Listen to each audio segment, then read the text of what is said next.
أعوذ بالله من الشيطان الرجيم. بسم الله الرحمن الرحيم. ألف لام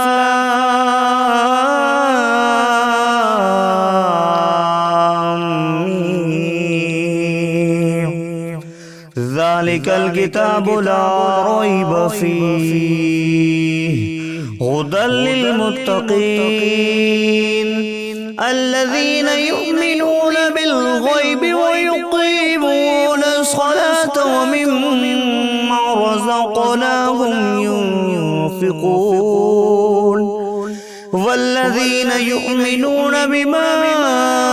أنزل إليك وما أنزل من قبلك وبالآخرة هم يوقنون أولئك على هدى من ربهم وأولئك هم المفلحون. إن الذين كفروا سواء عليهم أأنذرتهم أم لم تنذرهم لا يؤمنون. ختم الله على قلوبهم وعلى سمعهم وعلى أبصارهم غشاوة ولهم عذاب عظيم. ومن الناس من يقول آمنا بالله وباليوم الآخر وما هم بمؤمنين يخادعون الله والذين آمنوا وما يخدعون إلا أنفسهم وما يشعرون. في قلوبهم مرض فزادهم الله مرضا ولهم عذاب أليم بما كانوا يكذبون. وإذا قيل لهم لا تفسدوا في الأرض قالوا إنما نحن مصلحون ألا إنهم هم المفسدون ولكن لا يشعرون. وإذا قيل لهم آمنوا كما آمن الناس قالوا أنؤمن كما آمن السفهاء ألا إنهم هم السفهاء ولكن لا يعلمون. وإذا لقوا الذين آمنوا قالوا آمنا وإذا خلوا إلى شياطينهم قالوا إنا معكم إنما نحن مستهزئون. الله يستهزئ بهم ويمدهم في طغيانهم يعمهون. أولئك الذين اشتروا الضلالة بالهدى فما ربحت تجارتهم وما كانوا مهتدين. مثلهم كمثل الذي استوقد نارا فلما أضاءت ما حوله ذهب الله بنورهم وتركهم في ظلمات لا يبصرون. صم بكم عمي فهم لا يرجعون. أو كصيب من السماء فيه ظلمات ورعد وبرق يجعلون أصابعهم في آذانهم من الصواعق حذر الموت والله محيط بالكافرين. يكاد البرق يخطف أبصارهم كلما أضاء لهم مشوا فيه وإذا أظلم عليهم قاموا ولو شاء الله لذهب بسمعهم وأبصارهم إن الله على كل شيء قدير. يا أيها الناس اعبدوا ربكم الذي خلقكم والذين من قبلكم لعلكم تتقون. الذي جعل لكم الأرض فراشا والسماء بناء وأنزلنا من السماء ماء فأخرج به من الثمرات رزقا لكم فلا تجعلوا لله أندادا وأنتم تعلمون. وإن كنتم في ريب مما نزلنا على عبدنا فأتوا بصورة من مثله وادعوا شهداءكم من دون الله إن كنتم صادقين. فإن لم تفعلوا ولن تفعلوا فاتقوا النار التي وقودها الناس والحجارة أعدت للكافرين. وبشر الذين آمنوا وعملوا الصالحات أن لهم جنات تجري من تحتها الأنهار كلما رزقوا منها من ثمرة رزقا قالوا هذا الذي رزقنا من قبل وأتوا به متشابها ولهم فيها أزواج مطهرة وهم فيها خالدون. إن الله لا يستحيي أن يضرب مثلا ما بعودة فما فوقها فأما الذين آمنوا فيعلمون أنه الحق من ربهم وأما الذين كفروا فيقولون ماذا أراد الله بهذا مثلا يضل به كثيرا ويهدي به كثيرا وما يضل به إلا الفاسقين.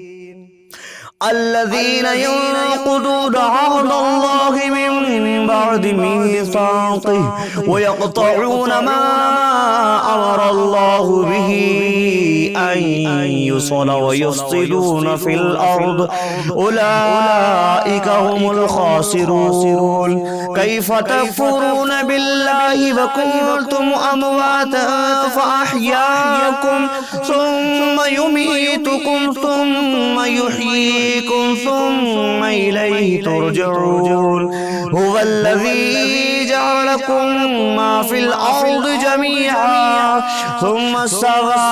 إلى السماء فسواهن 7 سماوات وهو بكل شيء عليم. وإذ قال ربك للملائكة إني جاعل في الأرض خليفة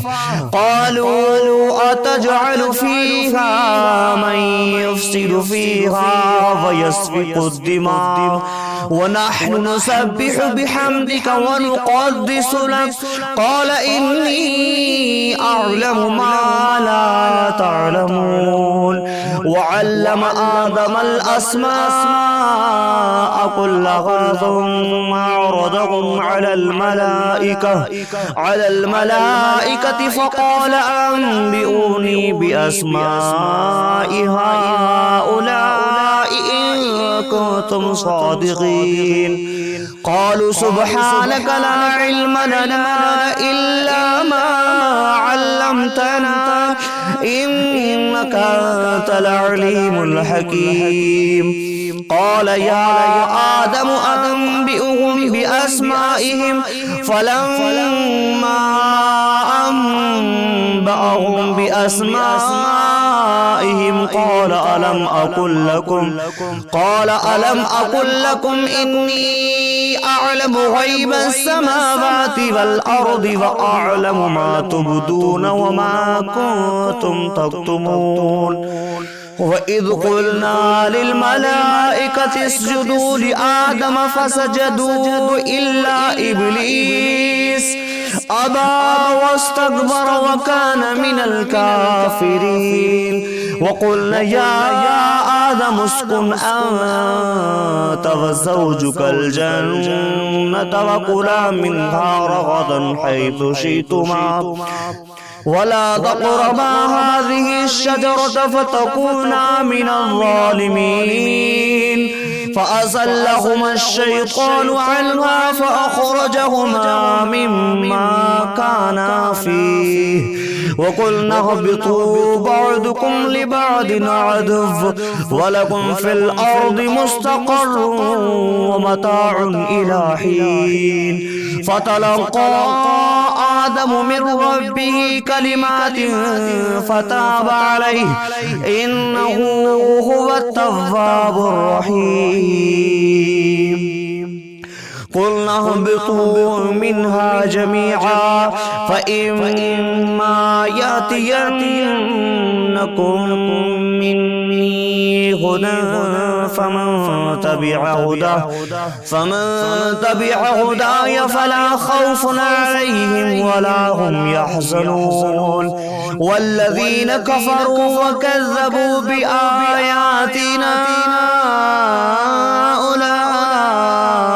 أصحاب النار هم فيها خالدون يا بني إسرائيل اذكروا نعمتي التي أنعمت عليكم وأوفوا بعهدي أوف بعهدكم وإياي فارهبون وآمنوا بما أنزلت مصدقا لما معكم ولا تكونوا أول كافر به ولا تشتروا بآياتي ثمنا قليلا وإياي فاتقون ولا تلبسوا الحق بالباطل وتكتموا الحق وأنتم تعلمون وأقيموا الصلاة وآتوا الزكاة واركعوا مع الراكعين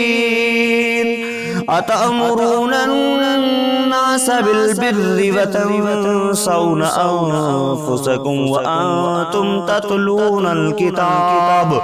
أفلا تعقلون واستعينوا بالصبر والصلاة وإنها لكبيرة إلا على الخاشعين الذين يظنون أنهم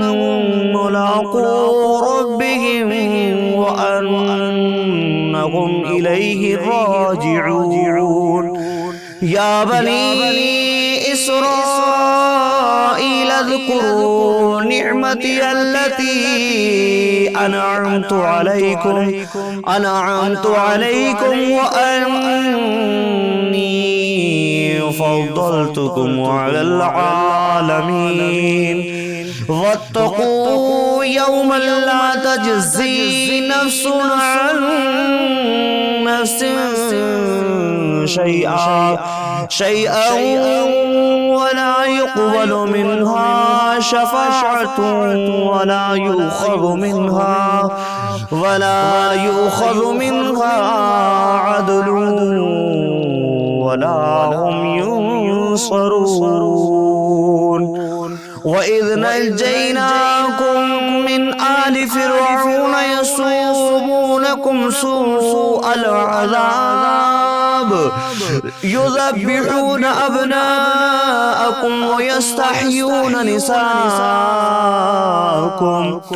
وفي ذلكم بلاء من ربكم عظيم وإذ فرقنا بكم البحر فأنجيناكم وأغرقنا آل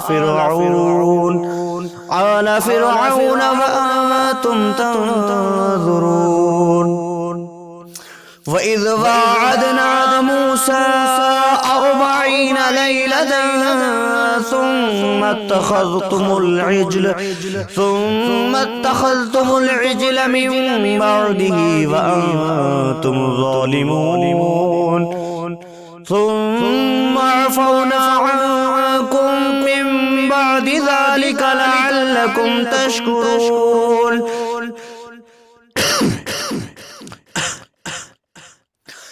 وإذ آتينا موسى الكتاب والفرقان لعلكم تهتدون وإذ قال موسى لقومه يا قوم إنكم ظلمتم أنفسكم باتخاذكم العجل فتوبوا إلى بارئكم فاقتلوا أنفسكم ذلكم خير لكم عند بارئكم فتاب عليكم إنه هو التواب الرحيم وإذ قلتم يا موسى لن نصبر على طعام واحدة وإذ قلتم يا موسى لن نؤمن لك حتى نرى الله جهرة فأخذتكم الصاعقة وأنتم تنظرون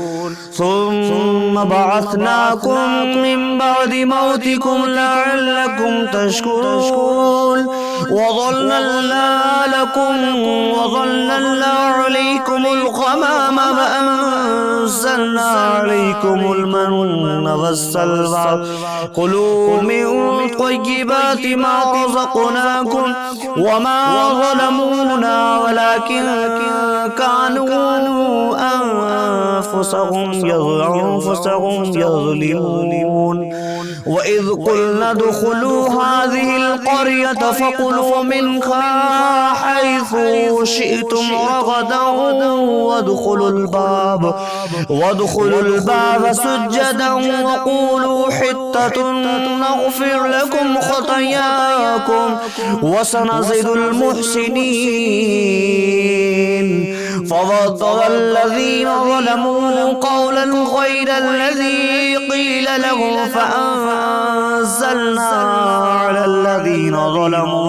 على الذين ظلموا رجزا من السماء بما كانوا يفسقون وإذ استسقى موسى لقومه فقل اضرب بعصاك الحجر فانفجرت منه 12 عينا قد علم كل أناس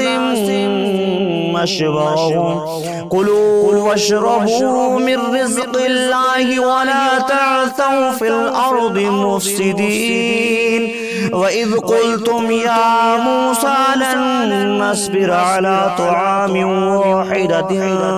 فادع لنا ربك يخرج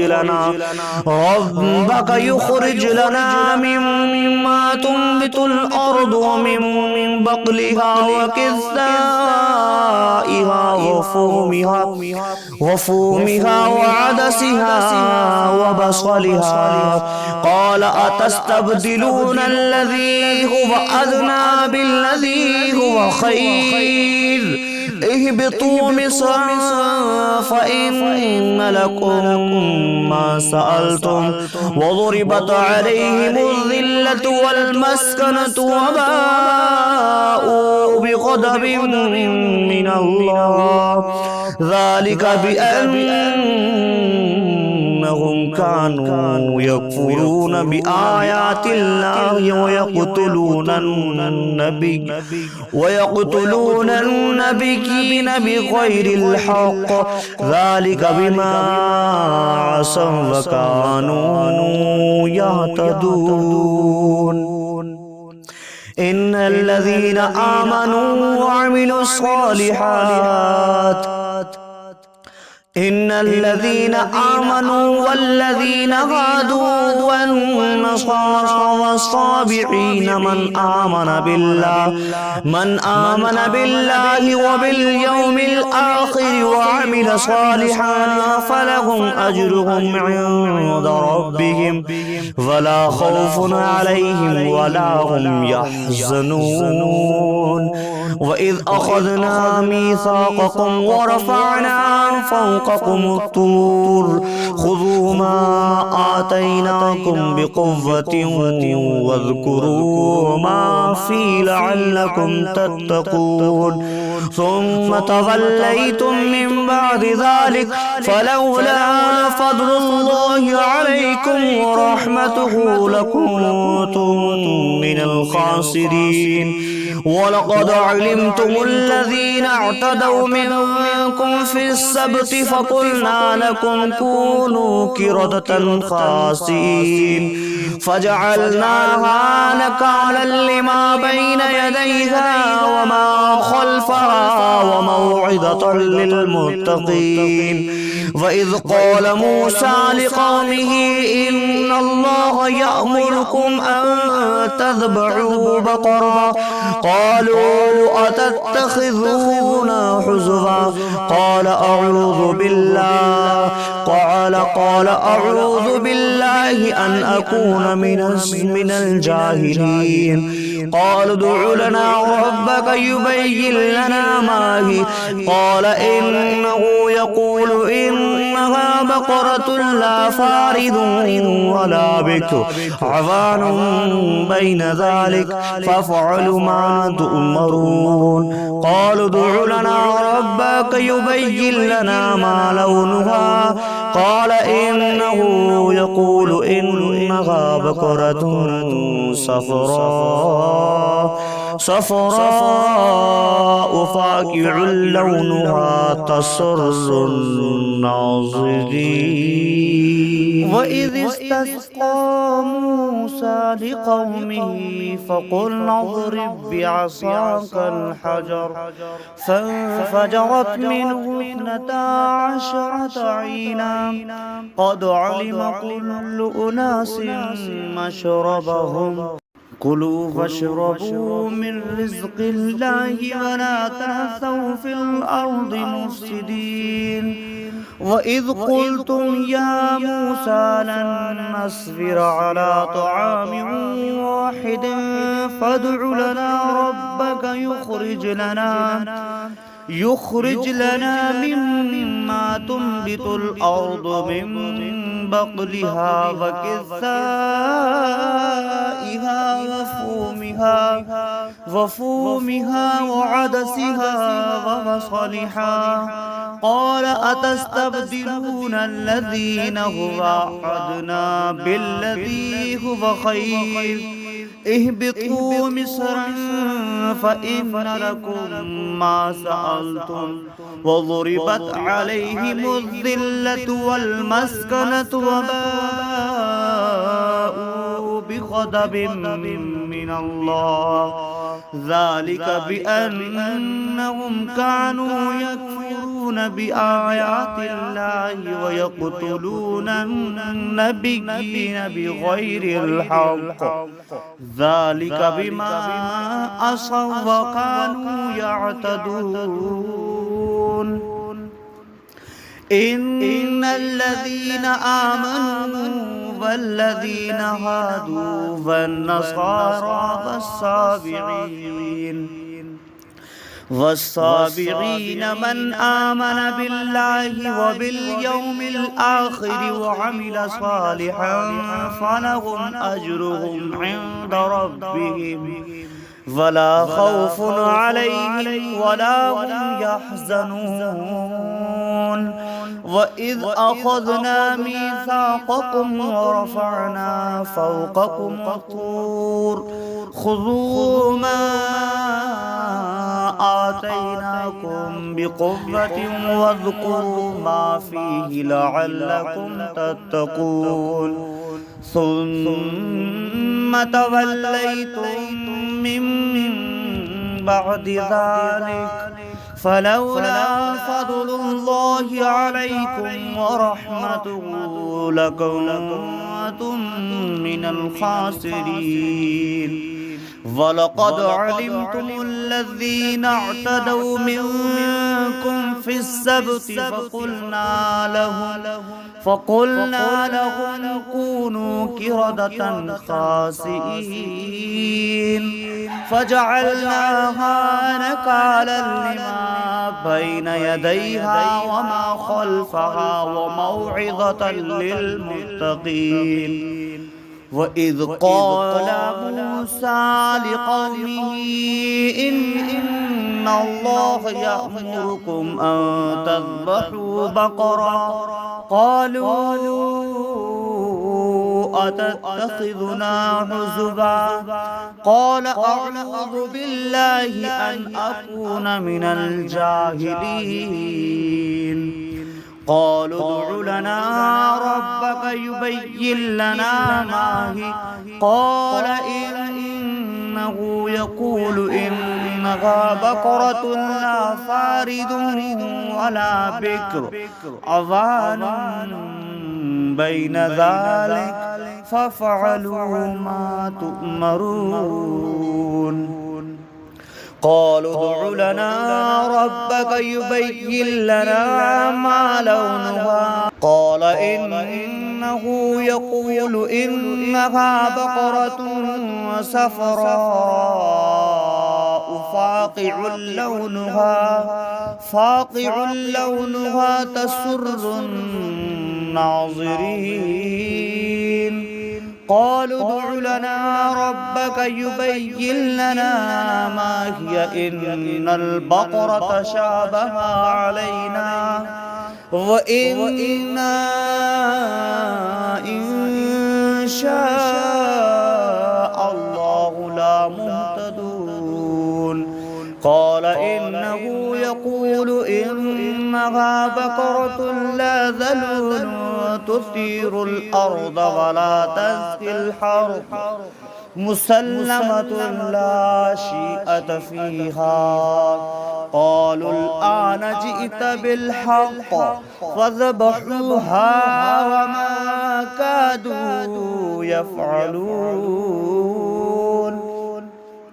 إذ قتلتم نفسا فادارأتم فيها والله مخرج ما كنتم تكتمون. فقلنا اضربوه بعصاك الحجر فقلنا اضربوه ببعضها كذلك يحيي الله الموتى ويريكم آياته لعلكم تعقلون. ثم قست قلوبكم من بعد ذلك فهي كالحجارة أو أشد قسوة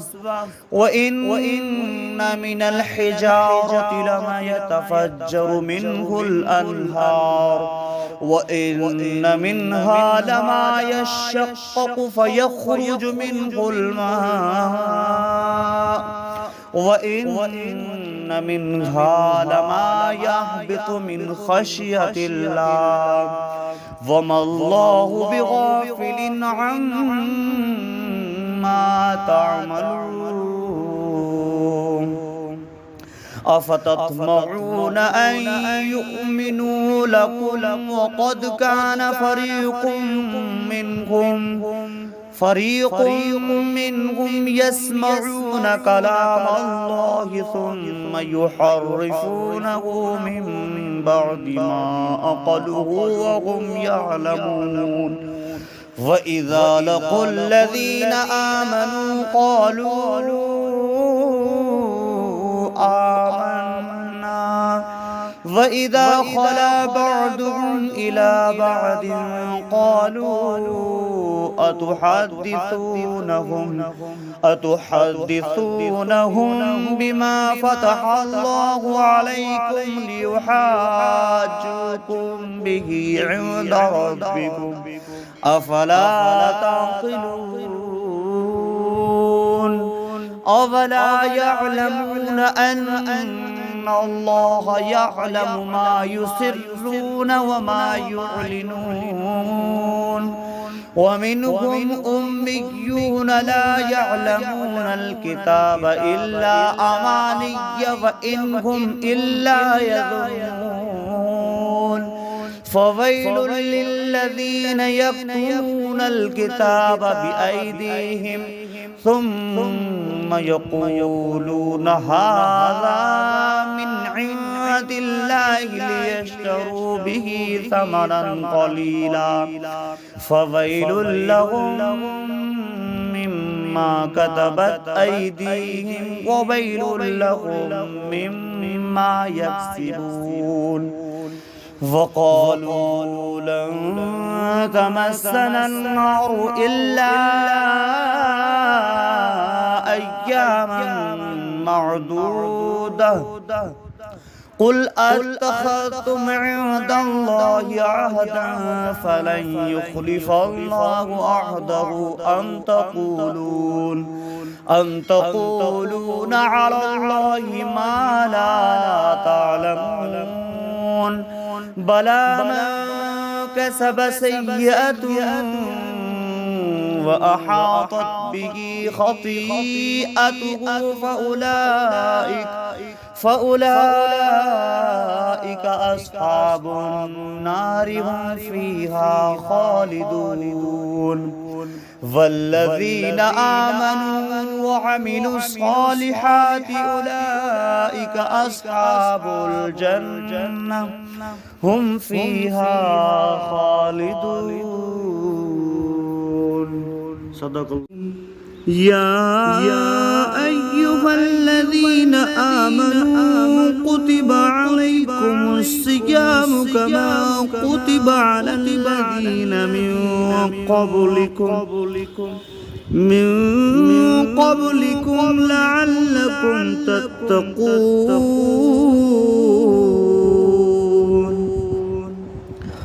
أياما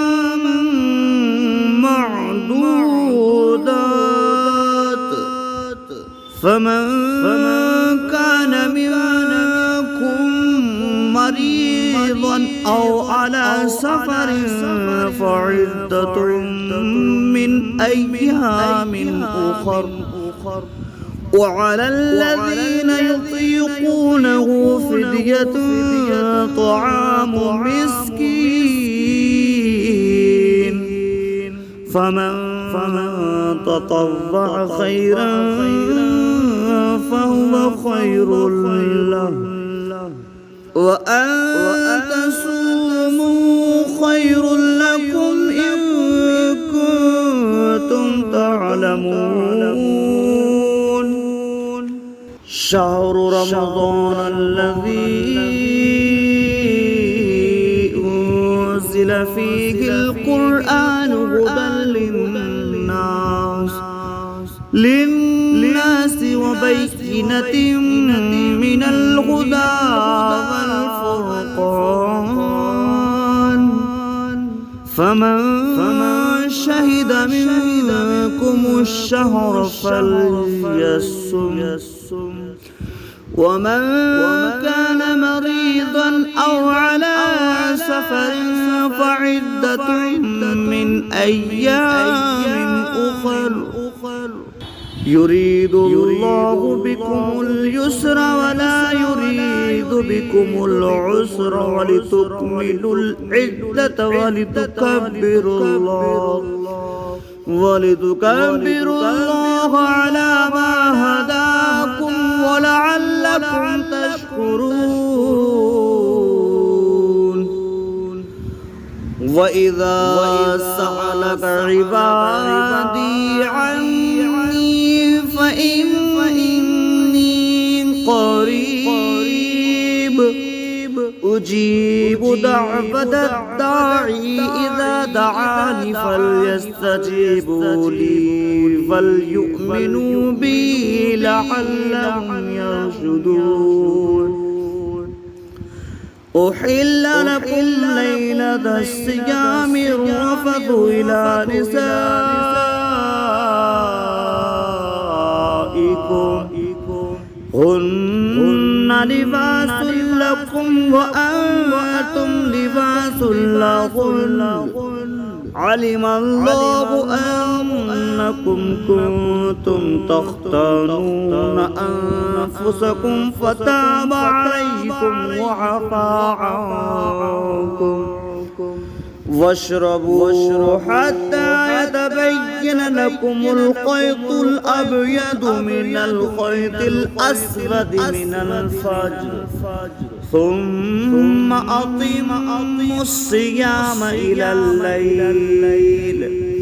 ولا تباشروهن وأنتم عاكفون في المساجد تلك حدود الله فلا تقربوها كذلك يبين الله آياته للناس لعلهم يتقون ولا تأكلوا أموالكم بينكم بالباطل وتدلوا بها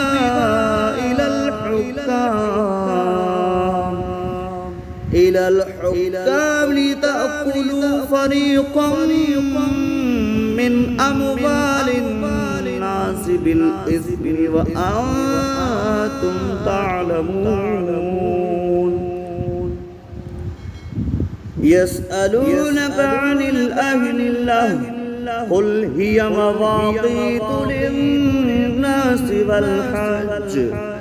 وليس البر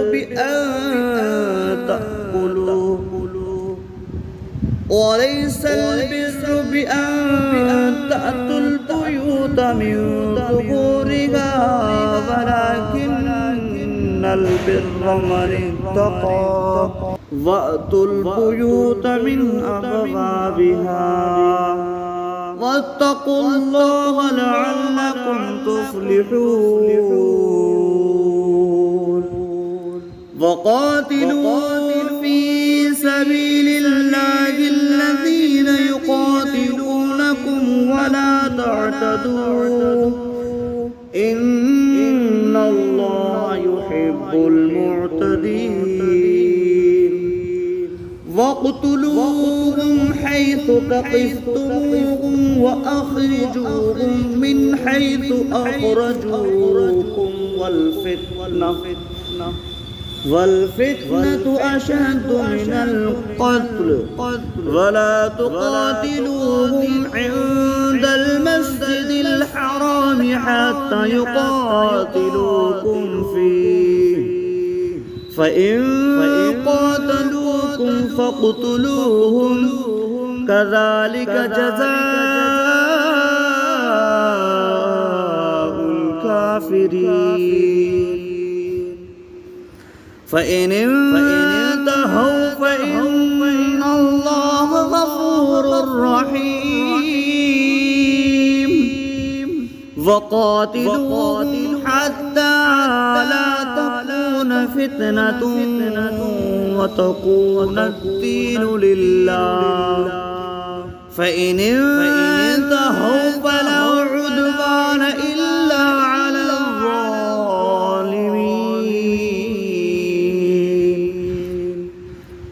الشهر الحرام بالشهر الحرام والحرمات قصاص فمن اعتدى عليكم فاعتدوا عليه بمثل ما اعتدى عليكم واتقوا الله واعلموا أن الله مع المتقين وأنفقوا في سبيل الله ولا تلقوا بأيديكم إلى التهلكة وأحسنوا إن الله يحب المحسنين وأتموا الحجة والعمرة لله فإن أحسرتم فما استيسر من الهدي ولا تحلقوا رؤوسكم حتى يبلغ الحدي محلا فمن كان منكم مريضا أو به أذى من رأسه ففدية من صيام أو صدقة أو نسك فإذا أمنتم فمن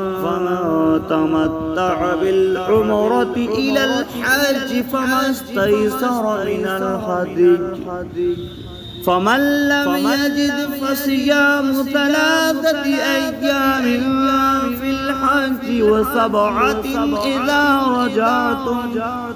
تلك 10 كاملة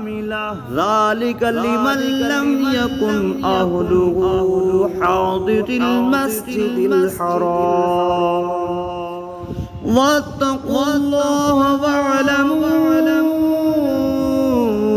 أن الله شديد العقاب صدق الله العظيم فاذكروني أذكركم واشكروا لي ولا تكفرون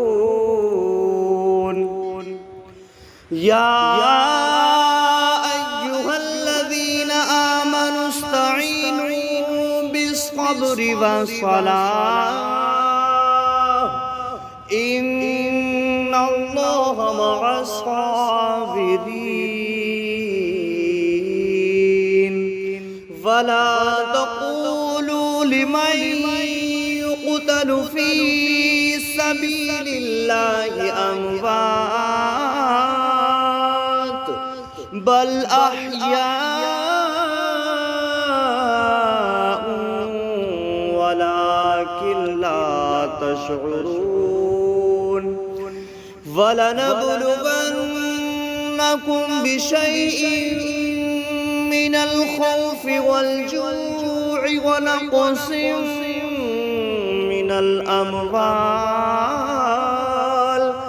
من الأموال والأنفس والثمرات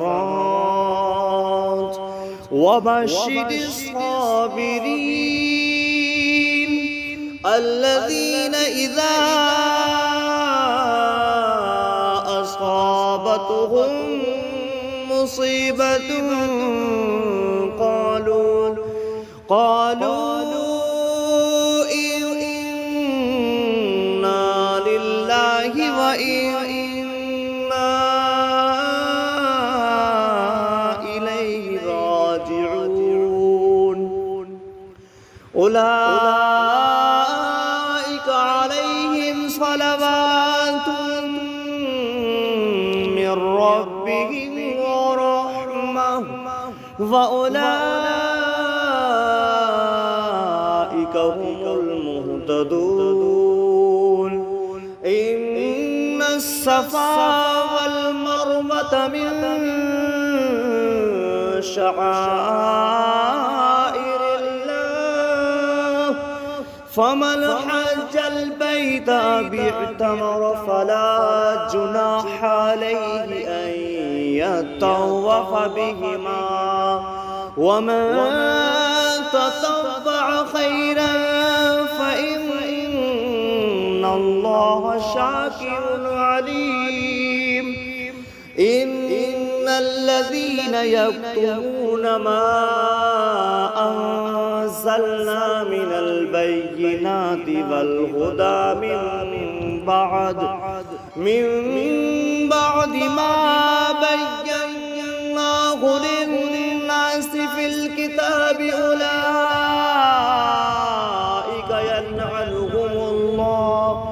أولئك يلعنهم الله ويلعنهم اللاعنون إلا الذين تابوا وأصلحوا وبينوا فأولئك أتوب عليهم وأنا التواب الرحيم إن كفروا وماتوا وهم كفار أولئك عليهم لعنة الله والملائكة والناس أجمعين فيها خالدين فيها لا يخفف عنهم العذاب ولا هم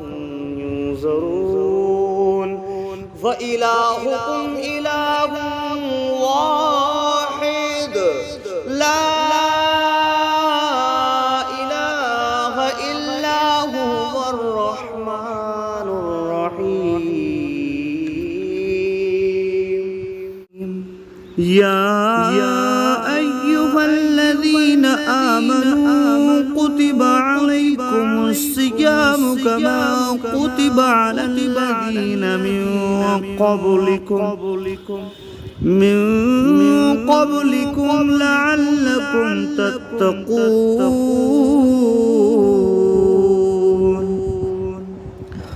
أياما معدودات فمن كان منكم مريضا أو على سفر فعدة من أيام أخر وعلى الذين يطيقونه فدية طعام مسكين فمن تطوع خيرا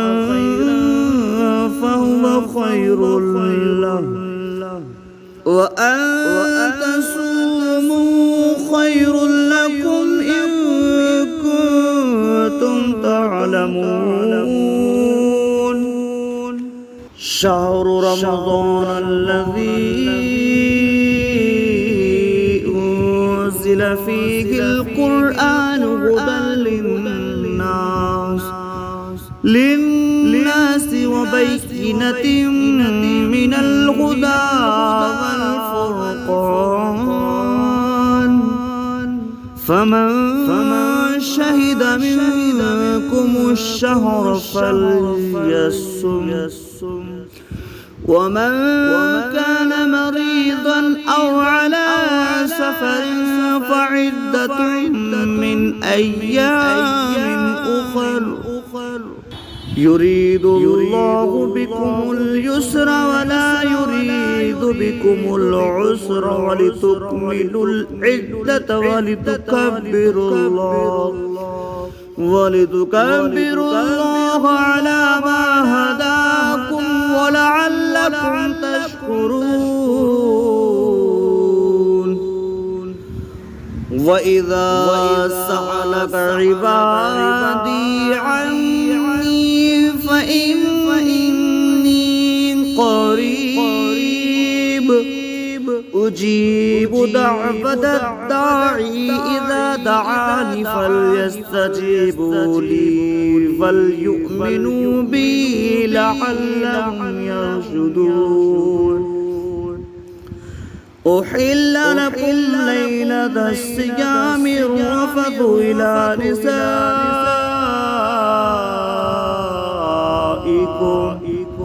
هن لباس لكم وأنتم لباس لهن علم الله أنكم كنتم تختانون أنفسكم فتاب عليكم وعفى عنكم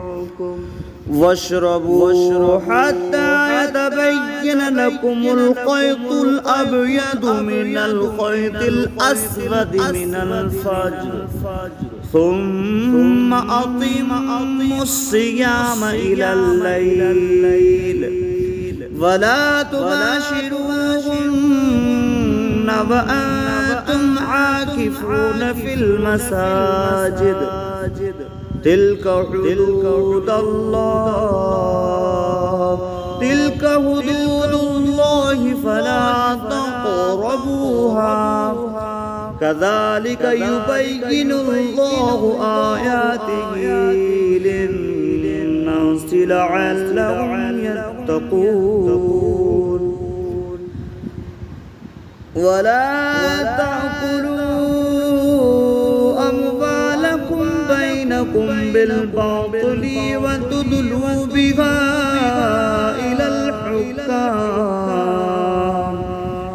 إلى الحكام لتأكلوا فريقا من أموال الناس بالإثم وأنتم تعلمون يسألونك عن الأهلة قل هي مواقيت للناس والحج وليس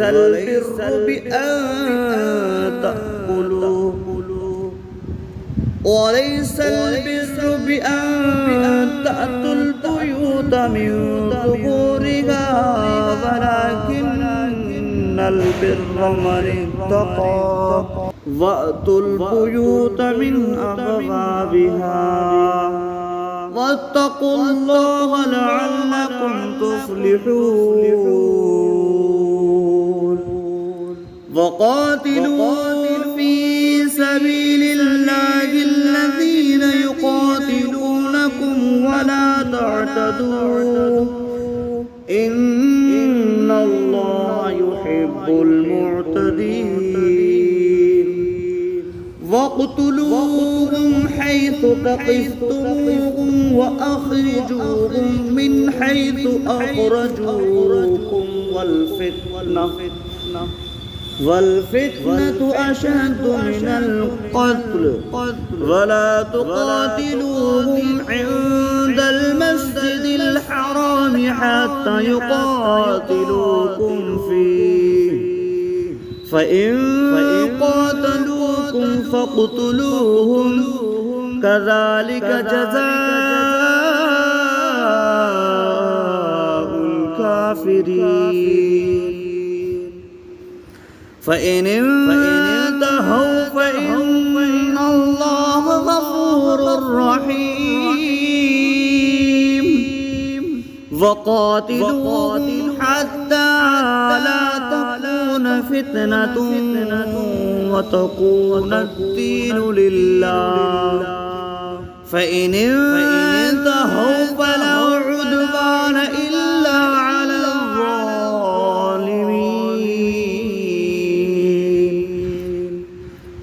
الشهر الحرام بالشهر الحرام والحرمات قصاص فمن اعتدى عليكم فاعتدوا عليه بمثل ما اعتدى عليكم واتقوا الله واعلموا أن الله مع المتقين وأنفقوا في سبيل الله ولا تلقوا بأيديكم إلى التهلكة وأحسنوا إن الله يحب المحسنين وأتموا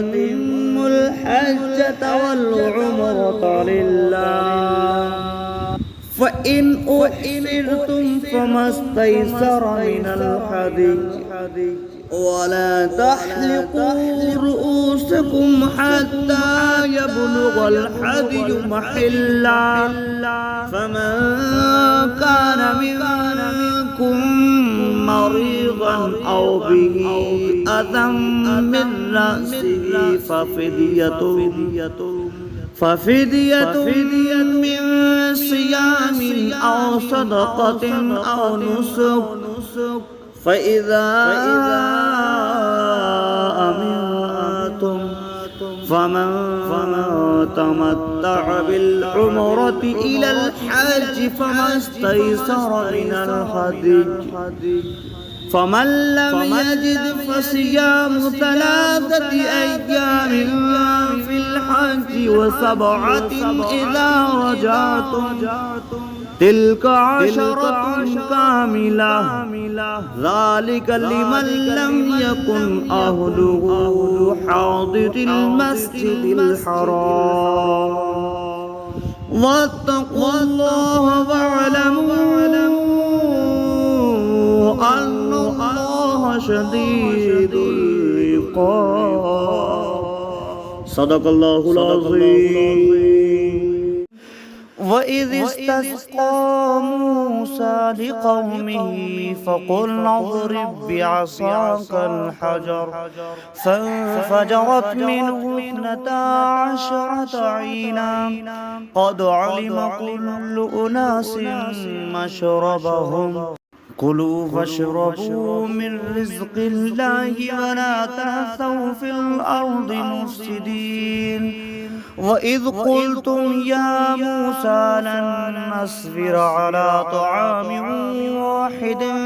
فادع لنا ربك يخرج لنا مما تنبت الأرض من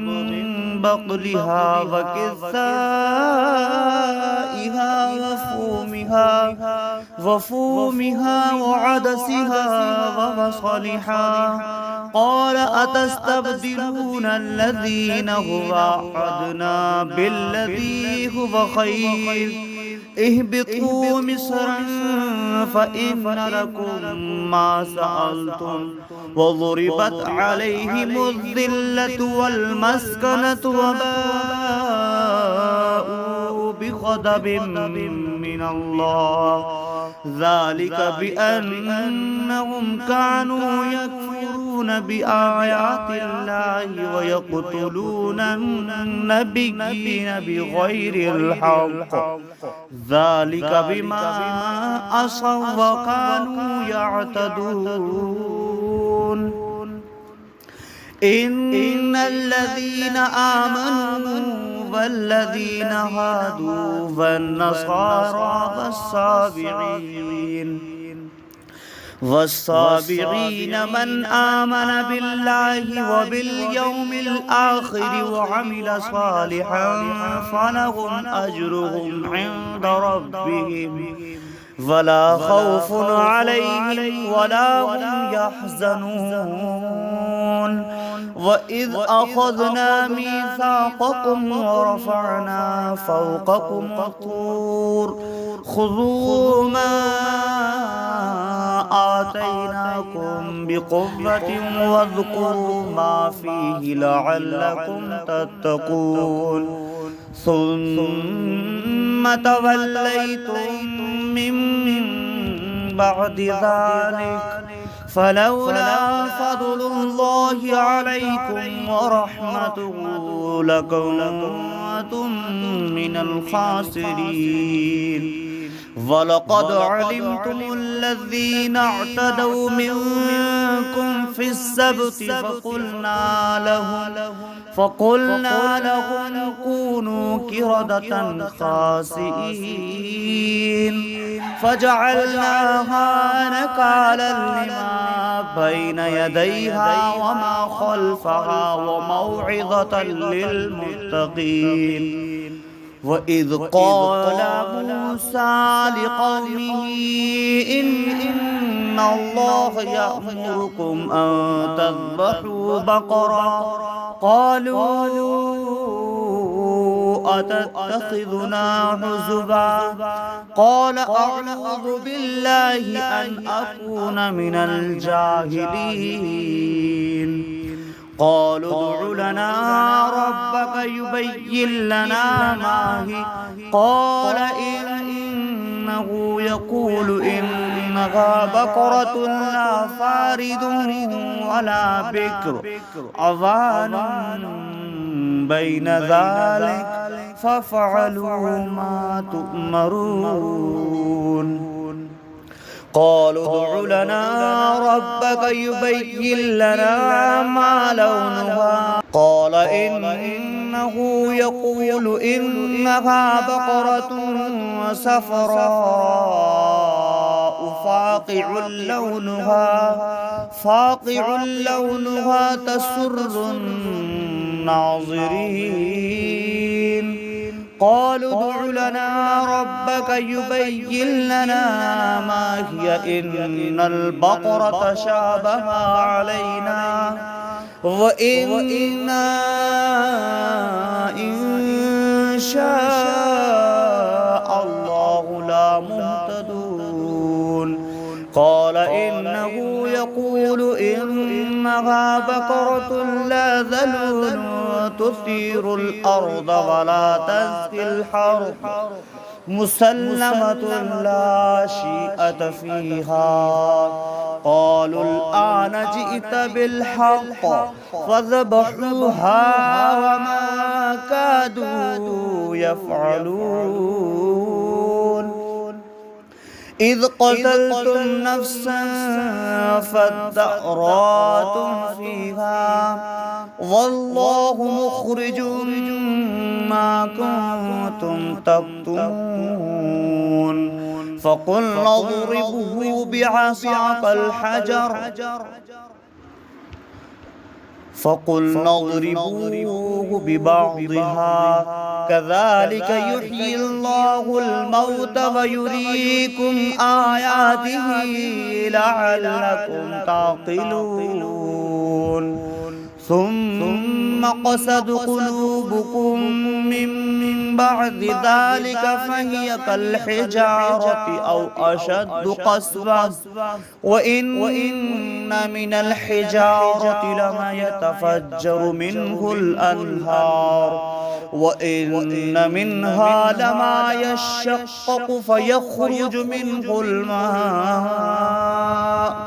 وإن منها لما يهبط من خشية الله وما الله بغافل عما تعملون أفتطمعون أن يؤمنوا لكم وقد كان فريق منهم يسمعون كلام الله ثم يحرفونه من بعد ما عقلوه وهم يعلمون وإذا لقوا الذين آمنوا قالوا آمنا وإذا خلا بعضهم إلى بعض قالوا أتحدثونهم بما فتح الله عليكم ليحاجوكم به عند ربكم أفلا تعقلون أفلا يعلمون أن الله يعلم ما يسرون وما يعلنون ومنهم أميون لا يعلمون الكتاب إلا أماني وإن هم إلا يظنون فويل للذين يكتمون الكتاب بأيديهم ثم يقولون هذا من عند الله ليشتروا به ثمنا قليلا فويل لهم مما كتبت أيديهم وويل لهم مما يكسبون وقالوا لن تمسنا النار إلا أياما معدودة قل أتخذتم عند الله عهدا فلن يخلف الله عهده أن تقولون على الله ما لا تعلمون بلى من كسب سيئة وأحاطت به خطيئته فأولئك أصحاب النار هم فيها خالدون والذين آمنوا وعملوا الصالحات أولئك أصحاب الجنة هم فيها خالدون. صدق